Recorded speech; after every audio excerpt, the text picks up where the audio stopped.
What if I told you the story of the Filipino did not begin in cities, not in towers, not in streets, but thousands of years ago, hidden beneath the islands themselves? Look around today.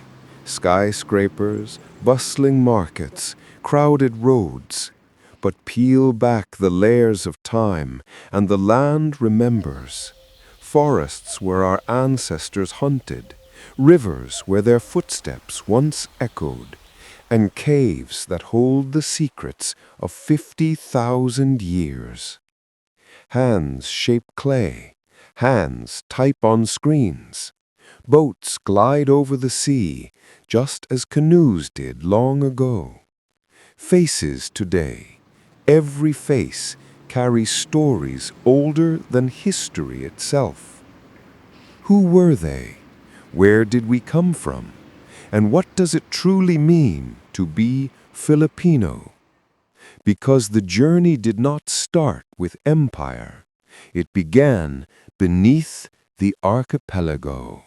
About 4,000 years ago, new sails appeared across the Pacific horizon. They came not to conquer, but to connect, to explore, and to settle. These were the Austronesians, master seafarers from the island of Taiwan. They were among the most skilled navigators in human history. Using only the stars, the ocean waves, and the direction of the wind, they traveled thousands of kilometers across open sea, in wooden boats with outriggers for balance and speed.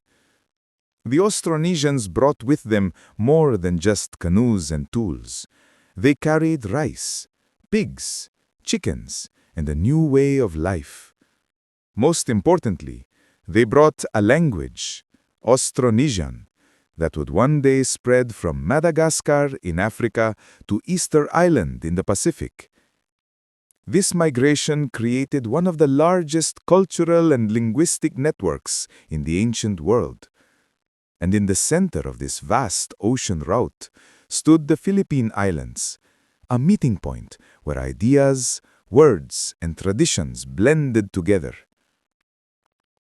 When the Austronesians reached the islands, they met the first peoples already living there, descendants of the earliest humans like Homo luzonensis and ancient hunter-gatherer groups. Instead of conflict, there was exchange and cooperation.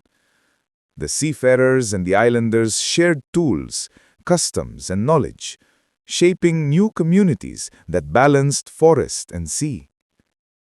Archaeological discoveries, pottery, jewelry, and early farming tools revealed that this era gave rise to agriculture, local trade, and new forms of craftsmanship.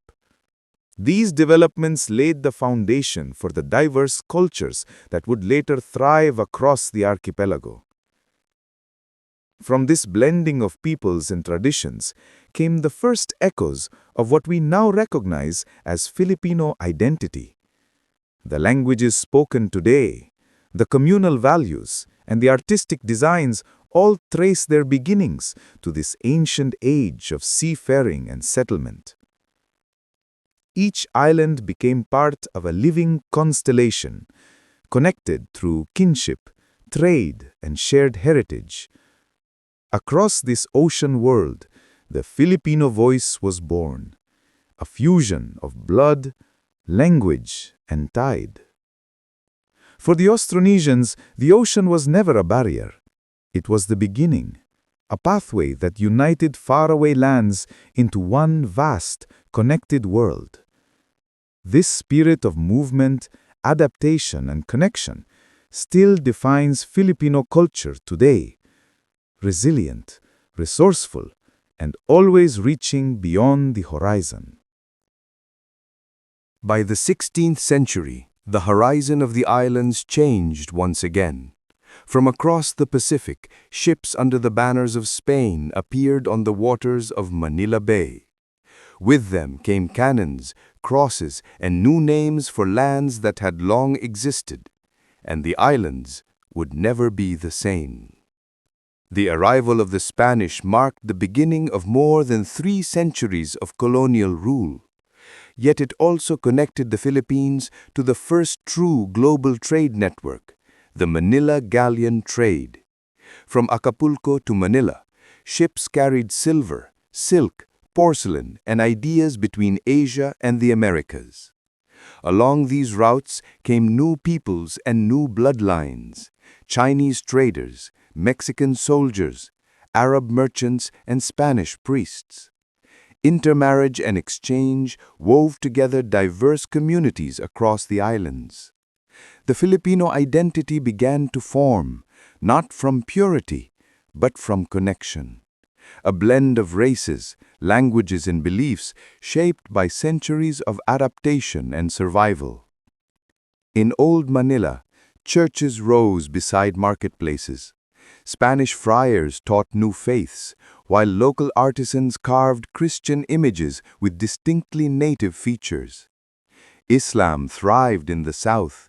Chinese communities expanded trade in the cities, and upland tribes preserved their ancient ways, keeping alive the oldest threads of the archipelago's story.